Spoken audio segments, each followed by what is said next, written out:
Metro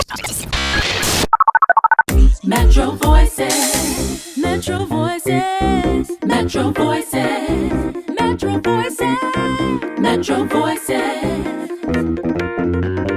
Metro Voices. What's going on? Metro Voices. Yeah.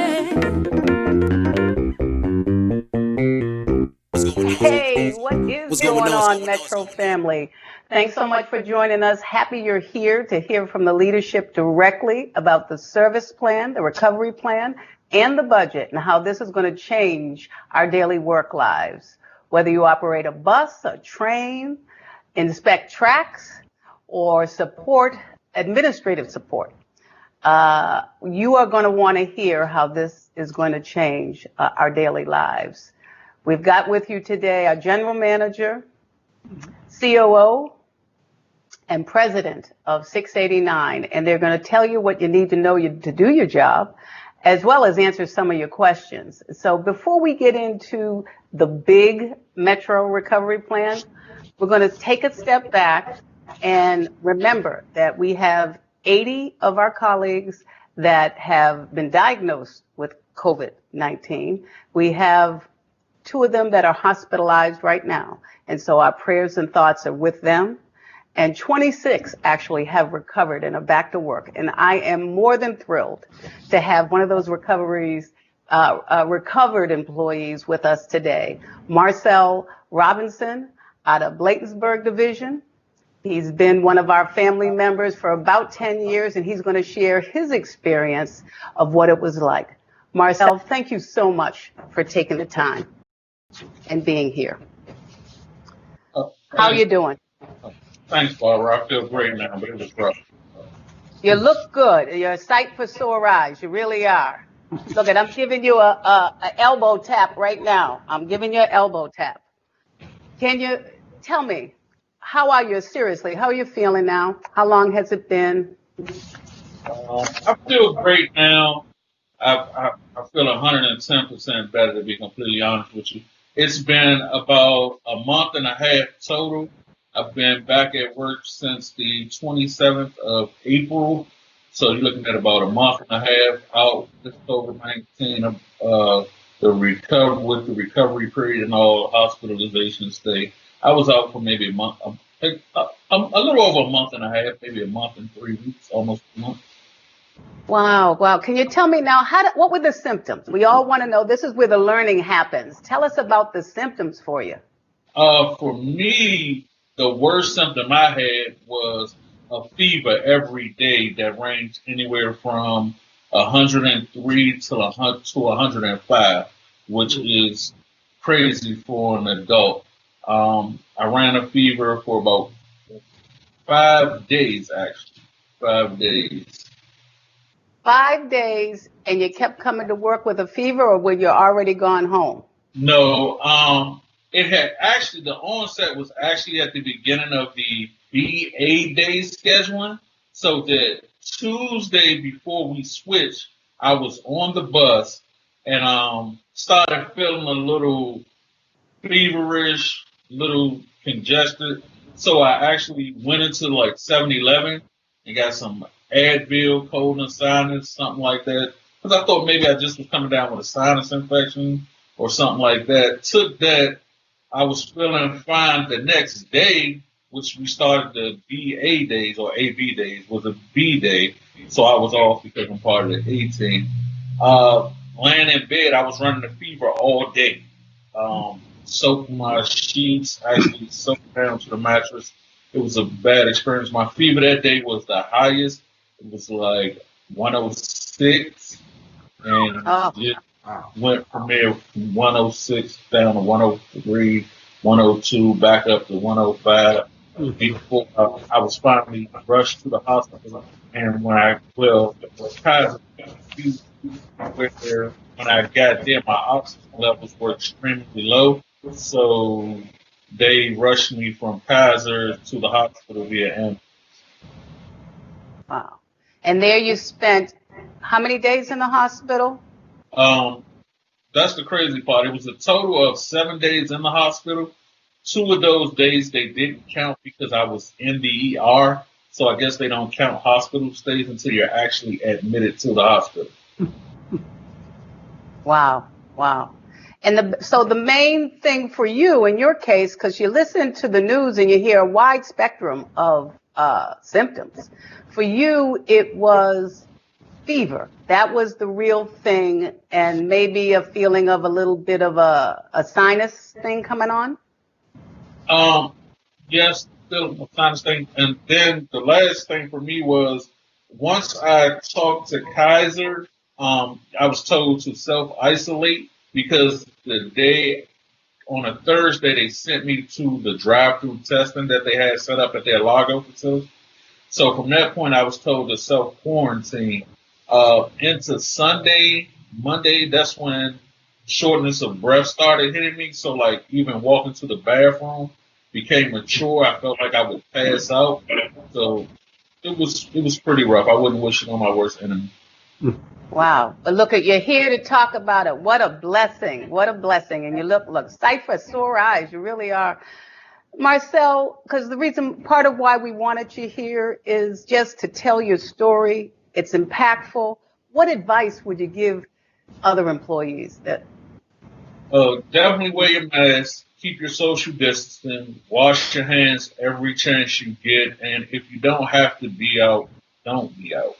You see a lot of people out here, even with bus service just running, they're still just riding the bus, and they don't have anywhere to go. In particular, they're just out there on the bus. So just be careful. Keep your distance. The worst thing you want to do is catch this and be separated from your family. It's hard. Your family's in the same house with you, and you can't reach out to them or you can't watch TV with them. That's probably the worst part of this whole thing, being quarantined away from the people you love. Well, thank you so much, Marcel. Thank you for sharing, right? Because that's not easy either, just to share that experience. Thank you so much. And I know for what I hear from all of that, I mean, I just wish you continued safety, security with you and your family. Stay close, stay safe. But I hear stay vigilant, right? That as humans, we are all social people. We want to be out and about. We need to physically distance. I like to use that term now instead of socially distance, right? Physically distant from each other when you can, right? When you're off of work, we need to do that, as well as the weather's coming. I want us to stay vigilant on this thing. So thank you so much for being here. Next up, we're going to go right to the top. That's right. We're going right to the top with the general manager and hear from him directly what he told the board yesterday and what he said about layoffs. I want to get right to it for our employees. I want you to share with us. You presented something yesterday. It's a complex plan. It's about the budget. It's about our service ramping up. And what I understood, because I did take a peek, I took a peek myself, and I know that there's 3 phases. Who knew we were actually in one of the phases right now, stabilization? Can you talk to us a little bit, take us slow, about what's happening in that phase? Sure, Barb. Nice seeing you again. Marcel, first and foremost, I wish you all the best. It sounds like a terrible experience. I think all of us have that fear in the back of our head of just listening to what you went through, that we may go through that, or one of our loved ones may go through that. So it is a reminder, please take every precaution you can. All of us need to do that, and your loved ones need to do it around you. So, when you see someone and hear someone that went through this, that's in our world, it really does strike home. So thank you for sharing that. I really do appreciate that. And Barb, also, I wanted to, again, to thank all of our employees. This is a very stressful time for all of us. And the work that you're doing is so important, and it's appreciated. We've done some customer surveys and focus groups, and people appreciate it. They really do. They're scared. They're scared to use us, but they appreciate what you're doing, so thank you. So, Barb, yes, on the recovery plan, I did go before the board yesterday to outline that. And first and foremost, the thing to understand about that recovery plan is our number one goal is to continue to make sure that our employees are safe. We've obviously want to make sure our customers are safe, but the first is our employees. We've got to make sure that they stay healthy, that they can stay focused on what they do, and that's what we want to do. So it is a 3-stage plan. As you can imagine, since this broke out, since we've been dealing with this since really February and into March, we were in sort of a crisis mode. We were reacting day to day and trying to do the best we could. And then we've moved into what we're calling a stabilization stage, which we generally know where we are, and we're probably going to be in this stage for the next probably 3 months, probably till the school kids come back late August, early September, or maybe later, depending upon what happens. And what that means is pretty much what you see out there today remains roughly the same. We envision most likely staying just in your AB schedule that Marcel just mentioned, for instance. We assume that basically we're going to be mostly teleworking, where we can, like we're doing today. Any changes of that, we will get them out as quick as we can. We're looking to get you a month notice on anything that changes. But the reality is this can change both ways. It could speed up. My personal opinion is it probably will go the other way, but we'll see. We have to remain flexible. Things are changing dynamically around us every day. But first and foremost, just remember the plan calls for making sure that everyone remains safe. So that's sort of the stabilization stage. Again, we see that over the next 3-4 months in that range. Then in the fall, we start to see what we call managed reentry. And that's where basically, the region is starting to bring things back up. Whether it's work sites, more people coming back to work, whether they start to open up more and more retail, potentially bars and restaurants, potentially entertainment. I don't know if all that will happen. And as you've seen already in the last few weeks, things are starting to move a little bit in that area, not in this region in particular because of where we are. So that will be sort of the managed reentry, and that's when we'll start to build up service a little bit more. All right, so we'll increase the headways on the rail sides, for instance. We'll get more bus routes out there, and that's what we'll do. What we'll do there, we'll increase the hours, we'll expand the hours, and then basically we'll be, and for those that are in the administrative, the back office, we'll be bringing people back in. And then what we're doing right now is we're planning. What does that even look like? How do you do that? Like in where I am at JGB, very tight quarters. So we have to rethink that whole area and how we bring people in. So we're working on that right now. But right now that isn't your concern because we're sort of in this stabilization stage. And then we envision into the next year and into next spring, we start to get into recovery. And recovery from our perspective will be probably service almost at full levels. I don't think the ridership will be there, to be frank. I think people are concerned. They're nervous. I get it. And they're going to be looking for certain things, like we just started, which we will start Monday. We announced yesterday, mandatory masks, for instance. We've got to somehow work on how we keep social distancing on our vehicles. Extremely tough. I mean, people are going to do what they do, but we've got to convince them to do it on their own. And we've got to make sure that we do it, where we work, wherever we work in the agency. So that's sort of a 12-month look ahead as best we can. Just keep in mind, it will change. That I can guarantee you. But it's taken a lot of thought and energy of people that have a lot of other things they're doing, but they've spent a good amount of time thinking this. We went through with the board. We had a board meeting yesterday that went from roughly 9 to 2, and we walked them through this stuff for a good portion of it. And I thought it was very important. Generally, we don't do that for the board at that detail, but I thought the board and the community has to understand this is very complex. We have to think at it at so many levels. There's a lot of things we have no control over, but yet we have to react. And our goal is to try to keep a little bit ahead of the demand. Okay, and that's what we're trying to do. So we're trying to work with the business community. Don't bring everybody back at one time this summer. We're not going to be able to support it. We can't, right? So we're trying to work all those angles as well. So I ask for your patience as we do this and your understanding. But most of all, just make sure you do everything that Marcel said, right? You're going to wash your hands, right? You're going to wear your mask. You're going to do all those things to protect yourself and protect your families. Wow. Thank you. Like I said, for me, it was really for the first time sitting with, this is a long thing. I mean, we're living through a pandemic. Nobody that I know has ever done that. I mean, that is huge. For the employee, though, let's talk a little bit about what is it really always comes down to what's in it for me. What can employees expect? I think in the short term, they're going to expect what they're experiencing right now. I really do. I think most likely it'll be, again, on the ops side, it'll be primarily the AB schedules that we've worked with the unions on. For the back office people, most likely it'll be telecommuting. For the next month or so, 2 months, 3 months, it'll be in that range for sure. We have to, though, all of us will have to remain flexible. The best thing that could happen to us is we'd have that problem, right? that things got better very quickly and people are asking us to come back because they want to use us. That would be a great thing. I don't anticipate that, but we may have that, and we have to react if that was the case. Again, my opinion is that this probably will be a little bit longer than what we currently think, but we will see. And that's why some of the materials we presented, we left sort of a range of times for this stuff to happen, because no one can predict it to that level. No. Thank you so much. And the one thing that I understand is that for those that are working remotely or have modified schedules, that they'll get some notice, right? Yes. It won't just be. No. What I'm hoping to do is at a month minimum notice. It's certain offices or certain people, to be frank, depending upon what's going on, we may have to ask them to come back sooner, into the offices, but because they may help stand up, for other things in the future. But by and large, for the vast majority of our employees, we'll give them a month's notice, because they have to deal with all kinds of issues on the personal side now. For them, they've changed their world's upside down too. I get it. I'm living with 5 people that I never thought would come back into my house, and now they are here. So that's we all get it.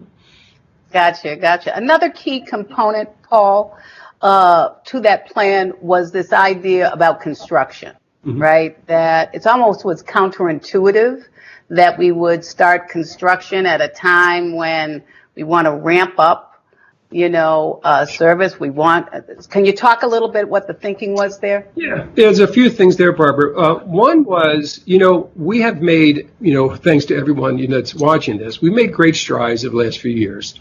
As you know, we had a pretty big hole to dig out of, and we were making a lot of progress. And before this pandemic, as you know, our numbers are going up in passengers, and that was driven. A lot of that was by a lot of the construction work and the hard work that people have been doing to preserve the system and basically to rebuild it in some cases.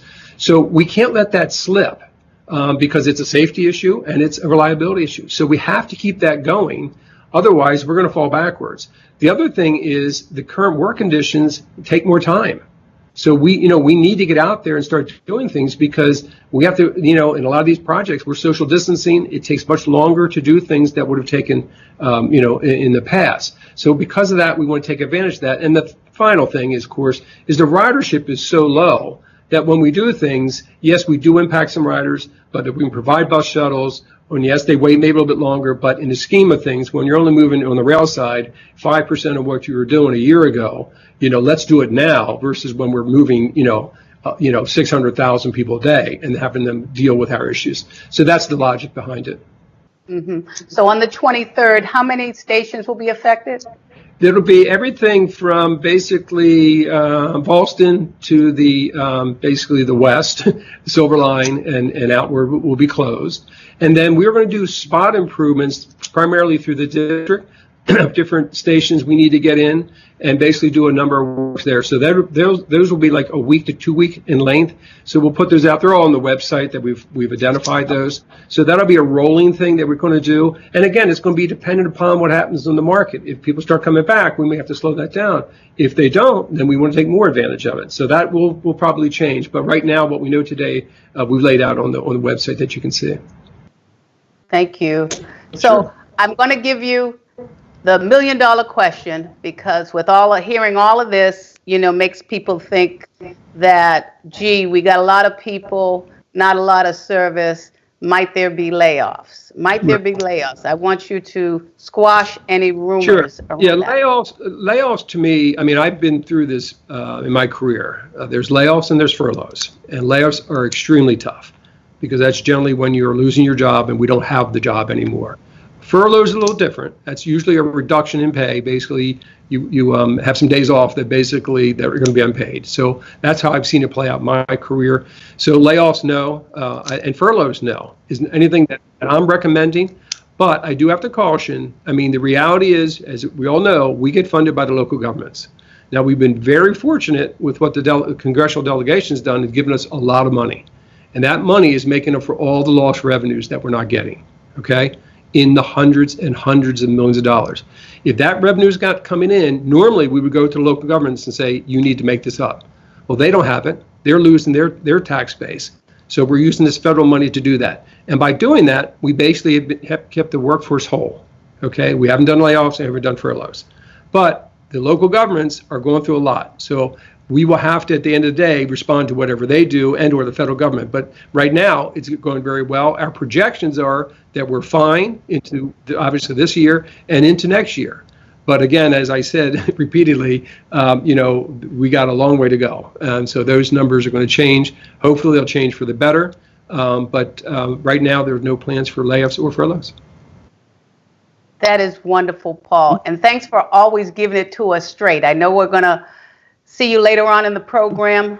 Thank you so much. Thank you. Just ahead, we're going to be talking to Ray Jackson and get his take on the AB schedules, overtime, bus shuttles, as he works with management to protect the front line.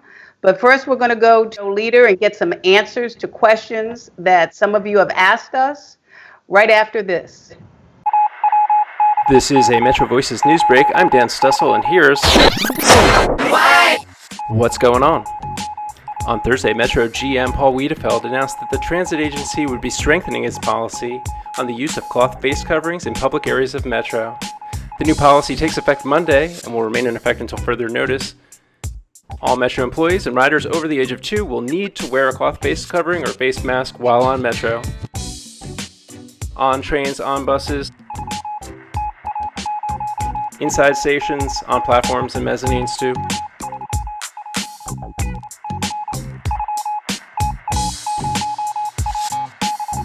There are some exceptions for employees working in enclosed spaces like a station manager kiosk or the operating cab of a train.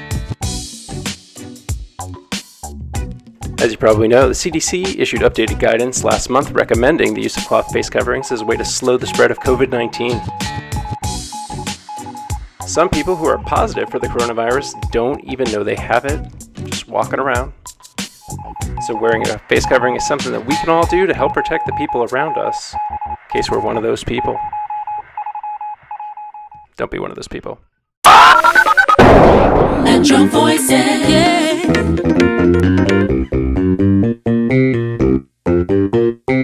What's going on?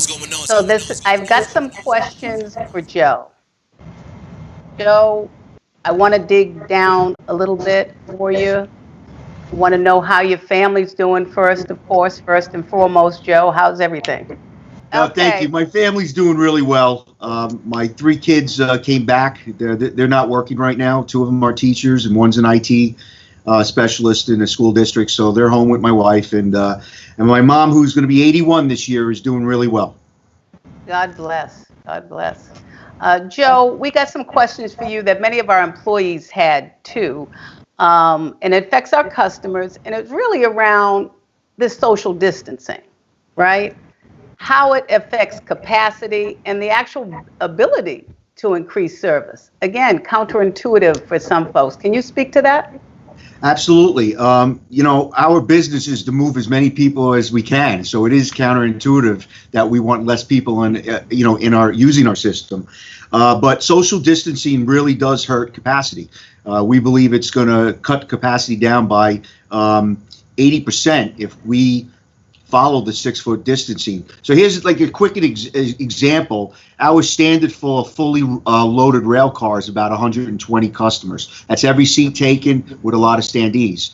If we were to plot out a rail car 6-foot distancing with every other bench with no customers and only one person per bench, you could only fit about 23 people in a rail car. So it really does hurt. We would probably have to run 5 times the amount of service. We just don't have the vehicles, and we wouldn't be able to run the headways that you would need in order to move a lot of people if we had to. So the biggest thing that we need to keep in mind is to stay in communication with the jurisdictions as well as the federal government, because the minute they start to open up, that's when that's going to probably trigger our next phase, which is managed reentry, and we have to be ahead of the crush loads. Although they won't be crush loads, but more people coming into the system where running the 20-minute headway or running the 30-minute headway on bus, we would not be able to pick up people and keep the social distancing that we need. Mm-hmm. Thanks, Joe. So that's around the fall, right? We'll begin hopefully to see this managed reentry, staying ahead of the curve with more service. And then, of course, the businesses, probably a lot of folks working from remotely.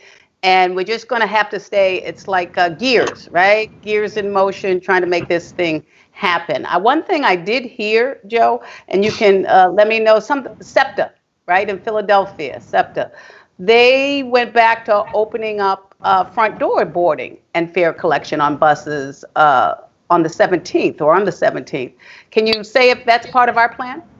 Okay, it's a good question. As we mentioned, there's 3 phases: stabilization and managed reentry. We will keep rear door boarding going. It's in the recovery phase, the 3rd phase. The last phase is that when we think we're going to go to front door boarding. So we believe rear door boarding will continue all this year, and somewhere between January and the spring of 2021 is when we might be able to go to front door boarding. Okay.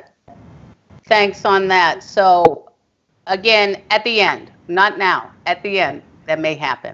All right. So with August and September coming up and this ramped up service, right? If everything's going good and we can keep this contagion at bay, right? What happens with A and B scheduling?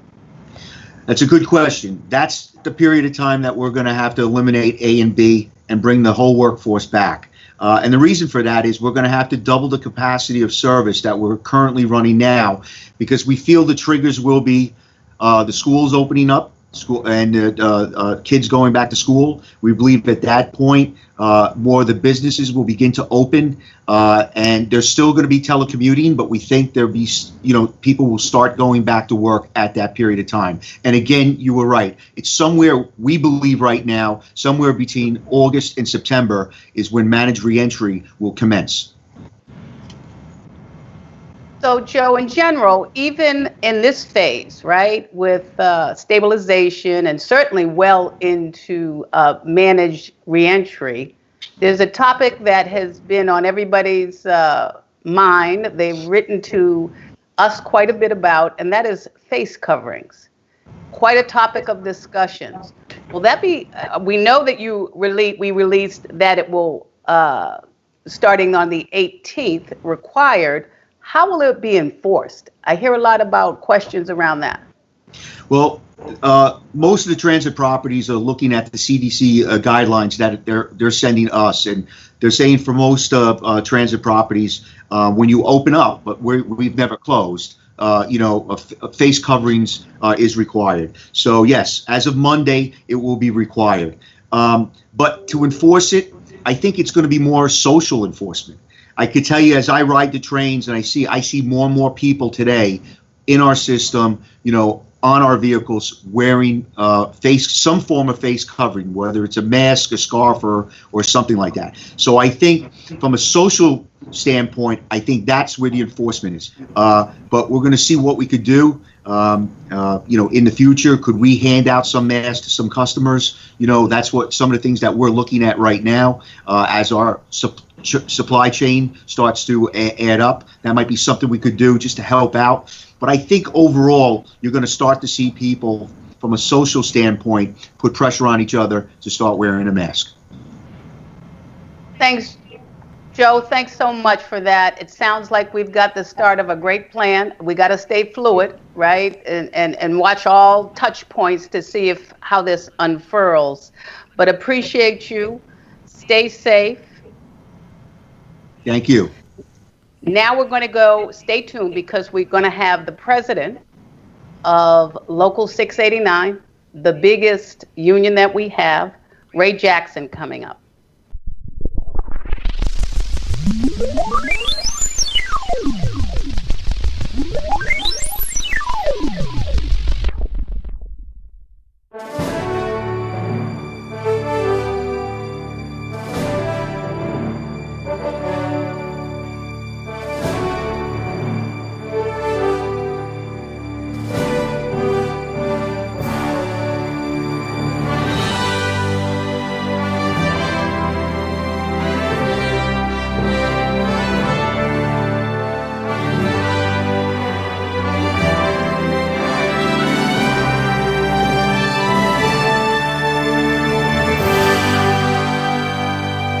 Hey, Barbara, can you hear me? Yes. Tell me how you are and how the family is. I'm great. The family is great. Everybody's doing good, staying safe. Trying to stay in the house and away from this COVID-19. Yeah, yeah. It's Either at clear work though. or home. I'm That's my sorry. new life. So I'm either at work or home. That's my new life. That's everybody's new life now. Uh, Clearly, we could not be where we are and have the kind of numbers. When you look around the transit agencies all around the country, we are doing and really holding this thing at bay with the help of you, your leadership, the membership of doing the right thing. So, can't say enough of thanks to you for that. How do we continue to protect ourselves during this recovery? So first, I think it's important for the members to know, like Paul said earlier, we're going to keep the AB days in our pick. I think that it's important to reduce the exposure of COVID-19. As you know, the cases in this area is still rising. So we really need to work hard at reducing as the members' exposure. I think that making masks mandatory was a good move. As you know, Paul and I have been working together over the last year, and especially now with all of this going on, we have a great working relationship. So that was a great start, and I appreciate you all making it a requirement for the customers to wear the mask. But also, we have to stay vigilant. As Marcel said earlier, the things we do at home, we need to do at work. Um, we have to not get antsy and start running out as some of the regions start to open back up. As frontline workers, we need to stay home, to be honest, not put ourselves in harm's way, take the necessary precautions that we have to stay healthy. I think running out right now is really not a great idea. Yeah. No, Ray, and honestly, I would be remiss if I didn't acknowledge that this thing, this coronavirus, is hitting the black and brown people a little harder than it is everybody else.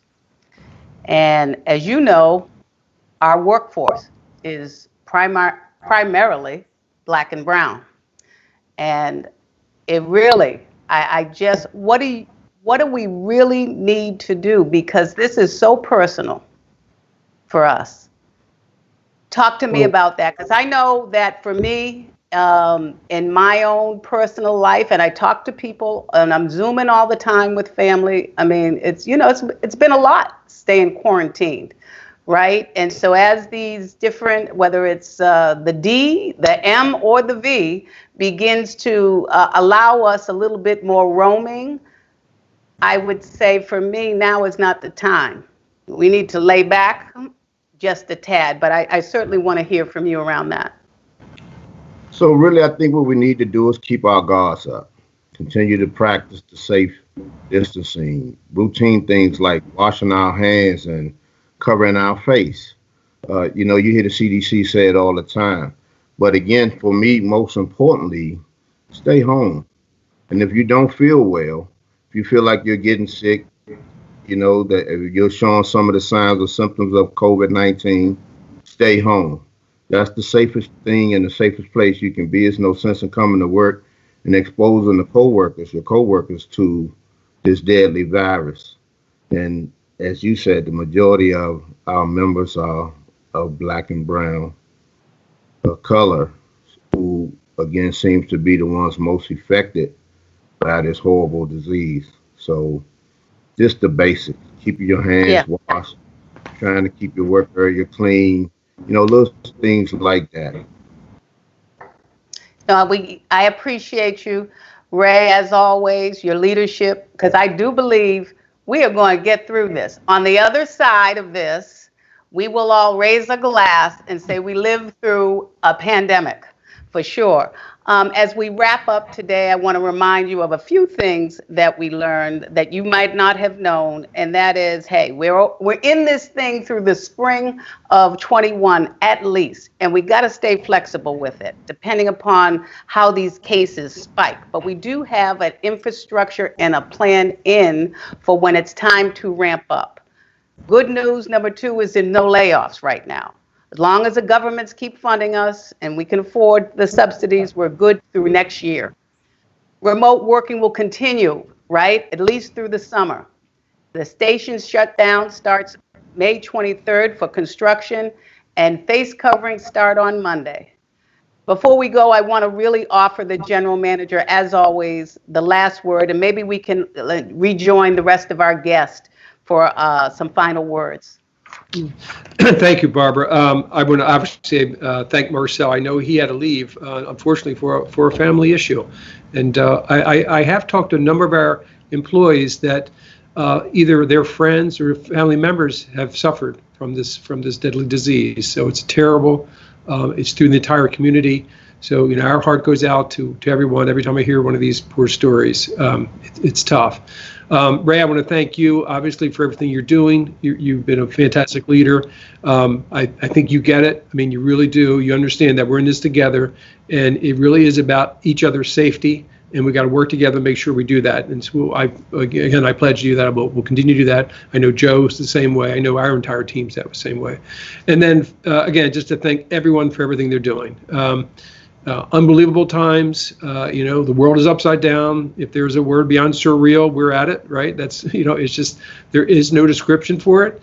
You know, we're very fortunate that we haven't lived through some of the things that maybe our parents and grandparents had to live through, but now we're in it. And now we have to stand up, and we have to show our next generation, you know, that we stood up. Metro Voices, Metro Voices, Metro Voices, Thanks, Barbara. Metro Voices, Metro Voices, Metro Voices. What's going on? Metro Voices, yeah.